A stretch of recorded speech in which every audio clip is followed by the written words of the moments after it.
Let's get more analysis on the Sunni militants and the future of Iraq's unity. Tony Shaffer is a senior fellow at the London Center for Policy Research, and he joins us now. Let's just add up what we've just been talking about. Sure. Business acumen, religious fanaticism. They've got a bold leader making these just bold statements. Right. And we know they're brutal. Add it all together, tell us what we have here. What you have here is in their view, the best of both worlds, and ours, the most evil components focused in an effective way. You have elements of the Ba'ath Party, which was actually very effective in keeping Saddam Hussein in power for decades. And you take some of those elements who were very disgruntled. We didn't capture them all as we invaded. And then they link up to the new leadership in ISIL or ISIS, whatever you want to call it. And you have an organization now that is both brutal, brilliant, and effective. And this is the worst of all scenarios for us. These people are far worse than al-Qaeda, both by the brutality, and frankly, they understand us and the West better than al-Qaeda ever did, and that's why they're so much more effective in what they're doing. And they're using social media. Absolutely. And they did this with speed and precision that caught, I would say, journalists flat-footed, but you said it doesn't come as a surprise. The intelligence community actually, I'll give them credit where credit is due, actually saw this coming. They recognized that President Maliki was doing things to destabilize the Sunni population, which was essentially being pushed farther and farther away from the central governance. That created conditions, Mike, if you will, very favorable to ISIS success. And then you have the Kurds who have essentially been playing their own game. They've been semi-autonomous. This is their big break, I think they're looking at it. And then you bring in the Syria safe haven. And we recognized, I think, talked about this in previous interviews about Syria. Syria became essentially the cauldron to let all of this boil down and then reemerge as an effective force coming out of Syria back into Iraq. So when you put all those things together, the intelligence community did actually forecast this. The problem was it wasn't accepted by the political narrative the White House wanted to follow. You mentioned intelligence community, and I've heard intelligence guys say that in the intelligence business, there's secrets and there are mysteries. What are the mysteries out there? Well, the mystery in this case is how did we miss so badly some of the leadership that are actually leading this now? These guys had to do two things that the military do well. They had to plan and they had to rehearse.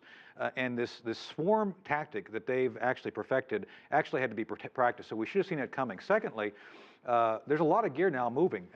We talked off the air just briefly about the fact that they are now an army. They are now actually forming from the material they've grabbed from the Iraqis, their own military force. M1 tanks, Humvees, they're trying to get an Air Force going. So this is where the mystery is, how did we not recognize that these guys would go in and grab this stuff, and now they're trying to effectively form it into the Islamic State they're trying to push. It's one thing, a terrorist cell, what you're talking about, a terrorist army, that's pretty scary. Let me talk about the reverberations through the region. The Pew Research Center just out with a new study from the Middle East where they gauge people's perceptions. It was actually before this lightning speed attack that we were talking about. They found huge majorities in places like Egypt, Lebanon, Turkey, majorities, in fact, in most nations polled, all concerned about religious extremism. And the concern has increased actually over the past year. How grave a challenge is this for the region itself? There's no doubt that you have essentially two groups, the Sunni and Shia, which have been at odds for a millennium, if you will. We do not have a good grasp on that. That's one of the reasons I think I and others have said we need to be very diligent in trying to stay out of internal religious issues in the Muslim state. You have the Iranians who are really Persian, but they are Shia, and they've been pushing their own agenda. They've been influencing President Maliki and the Shia in Iraq.